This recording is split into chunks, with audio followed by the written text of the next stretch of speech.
I think that it's so effectively tribalized at this point. It really comes down to material. I mean, at what point, it's like whatever they represented in terms of policy. And it's not a stretch. It's like they won. Trans people are frightened. They have no ability to get health care anymore. And they're afraid of being alive and have no freedom left. So that's done.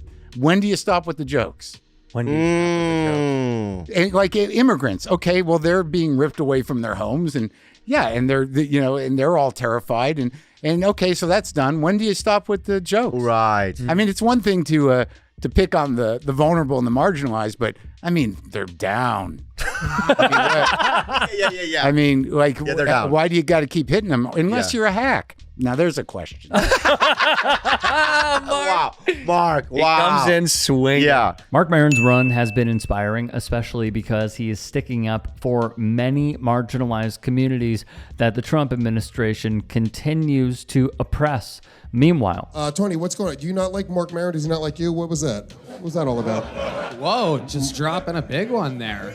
I mean, Is there a beef with you and Marc Maron? I mean, I don't ever acknowledge these guys, these mentally ill people, when they, go online and start talking about me and my friends and calling us Nazis. Yeah, or but whatever. Tony, you're funny enough. Why do you have to spit on trans people in the middle of your act every show? Is Marc Maron saying we're Nazis and stuff? Is that the thing? I don't think it's us. I don't think Mark knows we're friends with Tony. Sure, but I'm saying is he saying is people are Nazis? Jay wants to make it about him.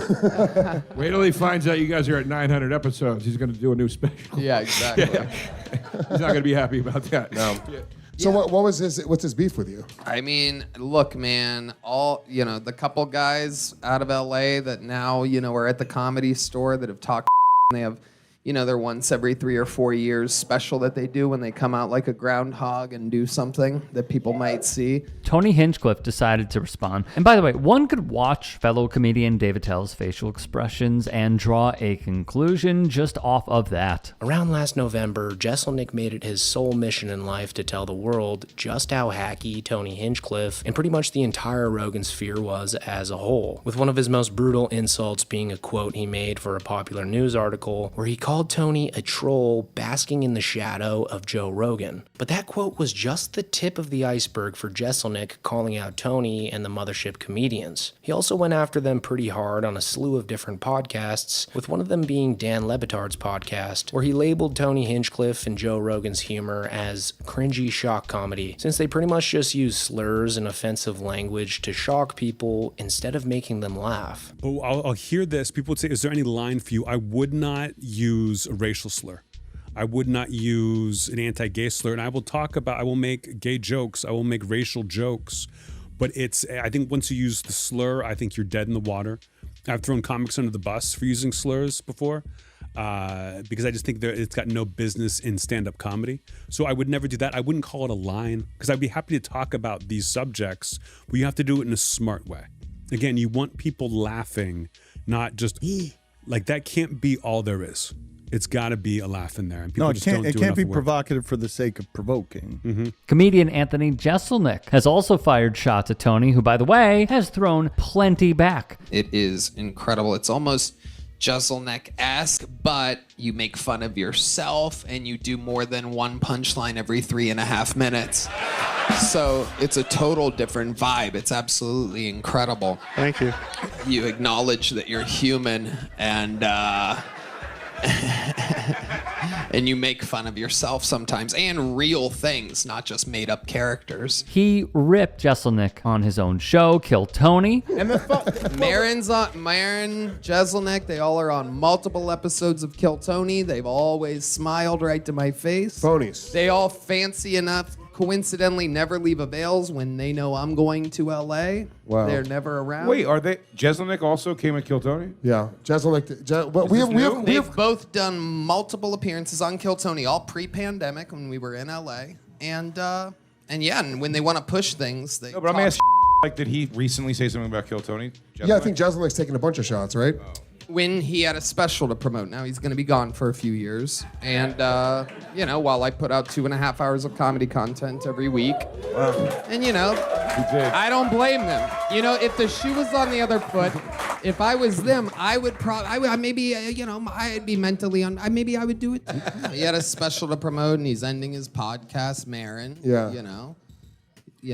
He's ending it because literally no one's listening to it. Wow. I mean, I don't know if you look at the charts at all. No, it's a thing. No one listens to it. Let's also be clear. Jeselnik cleared Tony because of his Puerto Rico joke, all right? No revisionist history should be taking place here, but if that's what Tony really wants to do, go for it. Then there was Maron during his comedy special on HBO Max stating, and I quote, "I think if Hitler were alive today, he'd probably appear on Theo Vaughn's podcast from Vox." He then, as in Maron, proceeds to imitate a half-baked, drawling Theo Vaughn, archbishop of the Dude Bro podcaster, softballing questions about drug use to a hypothetical Hitler. Maron quips as Vaughn, "On our podcast," he snarks in an earlier moment, "we can bravely speak power to truth, now that truth can no longer defend itself." I mean, to be fair, I am a Nazi. Well, but he only visits. But he only comes in for a couple days a week.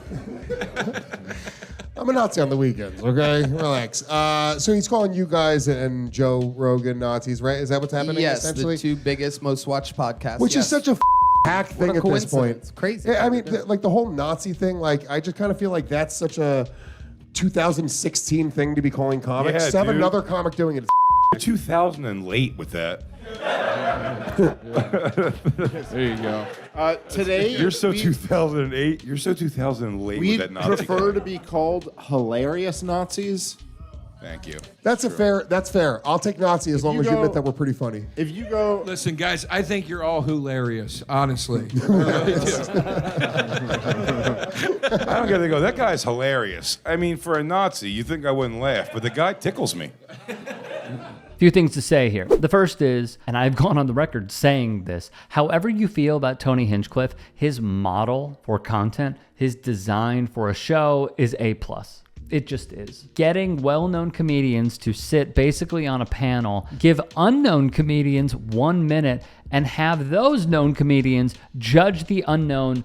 It is good. Let's call a spade a spade. The problem is that he doesn't realize where he is at fault. And it is known that when so many people go after one person, they will likely dig their heels in. Hinchcliffe now has direct access to the White House. He has direct access to the Trump administration. He performed and opened up for them, and he did not have to suffer the repercussions, not because of the public outcry, but because Donald Trump did not lose. So they view it as, well, it is what it is. He might have bombed, but we also won, so it couldn't have hurt too bad. And part of the issue here as well is what Marc Maron says over and over and over again, and even what Anthony Jeselnik said. It's hack comedy. The, floating piece of garbage is Puerto Rico, bad. David Tell's facial reactions. I know I mentioned this previously in the piece. It is quite telling because when you have a Tell on there, and even he's like, come on, man.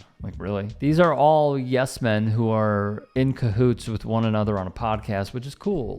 Do it. When you are seeing Maron call out Hinchcliffe and Rogan and Theo Vaughn, it comes from a very good place because if you read between the lines of what he is saying, it is this. They ushered in a fascistic agenda, and their comedy is largely built on having that one, oh my God, I can't believe he said it moment. And it is pretty gross, man. I'm not going to lie. It is gross.